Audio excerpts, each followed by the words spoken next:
तो दोस्तों, financial year का एंड आ रहा है और मुझे पता है कि आप में से ज्यादातर लोगों का सेक्शन 80C का जो 1.5 लाख का कोटा है वो अब तक पूरा भर चुका होगा।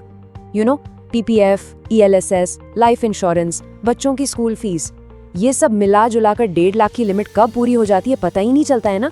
लिमिट तो फुल हो गई, लेकिन सैलरी पर टैक्स तो अभी भी कट रहा है। तो सवाल ये है कि अब क्या 80C के ऊपर भी टैक्स बचाने का कोई और स्मार्ट और लीगल तरीका है? तो इसका जवाब है हाँ, बिल्कुल है। GEPL कैपिटल के इस खास विश्लेषण में हम बात करेंगे NPS यानी नेशनल पेंशन सिस्टम की। यही वो जबरदस्त सरकारी टूल है जो आपको 1.5 लाख के ऊपर 50,000 रुपए की एक्स्ट्रा टैक्स सेविंग का मौका देता है। चलिए इसका पूरा हिसाब किताब समझते हैं।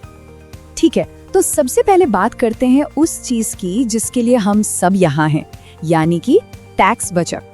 देखिए, इनकम टैक्स एक्ट में एक स्पेशल सेक्शन है 80CCD1B। ये सेक्शन साफ साफ कहता है कि अगर आप NPS में इन्वेस्ट करते हैं तो आपको 50,000 रुपए का एडिशनल डिडक्शन मिलेगा। और सबसे कमाल की बात ये है कि ये आपके 1.5 लाख वाले 80C से बिल्कुल अलग है, ये उसके ऊपर है। तो इसका सीधा सीधा मतलब क्या हुआ?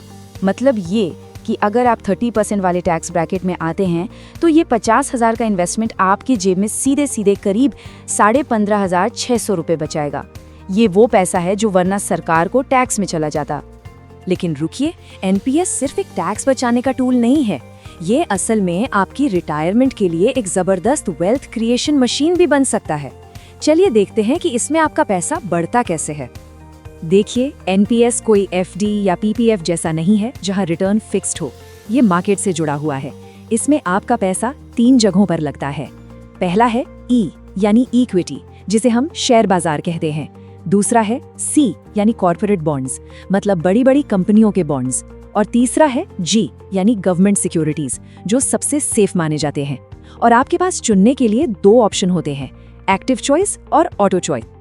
अगर आप थोड़ा रिस्क लेने के लिए तैयार हैं और मार्केट को समझते हैं तो एक्टिव चॉइस में आप अपना 75% तक पैसा सीधे इक्विटी यानी शेयर बाजार में लगा सकते हैं। और इसका असर रिटर्न्स में साफ साफ दिखता है। एक तरफ है PPF जो आपको दे रहा है 7.1% और दूसरी तरफ है NPS का इक्विटी ऑप्शन जिसने हिस्टोरिकली 12 से 14% तक का रिटर्न दिया है। सोचिए, लगभग डबल का फर्क। अच्छा, अब आते हैं उस बात पर जो अक्सर पूरी तरह से बताई नहीं जाती, इसके नियम और शर्तें, यानी इसका लॉक इन और विड्रॉल का प्रोसेस। जैसा कि नाम से ही पता चलता है, ये एक पेंशन स्कीम है, तो आपका पैसा 60 साल की उम्र तक लॉक इन रहता है। हाँ, कुछ बहुत जरूरी वजहों से जैसे घर खरीदने या किसी मेडिकल इमरजेंसी के लिए आप बीच में कुछ पैसा निकाल सकते हैं, पर मेन आइडिया रिटायरमेंट का ही है। तो जब आप 60 साल के हो जाएंगे तब क्या होगा? पूरा पैसा एक साथ नहीं मिलेगा। नियम है 60-40 का। 60% पैसा आप एक साथ निकाल सकते हैं और अच्छी बात यह है कि इस पर कोई टैक्स नहीं लगेगा, 0 टैक्स। और जो बचा हुआ 40% है उससे आपको एक एन्युइटी प्लान खरीदना पड़ेगा। आसान भाषा में कहें तो इस पैसे से आपको जिंदगी भर एक रेगुलर पेंशन मिलती रहेगी।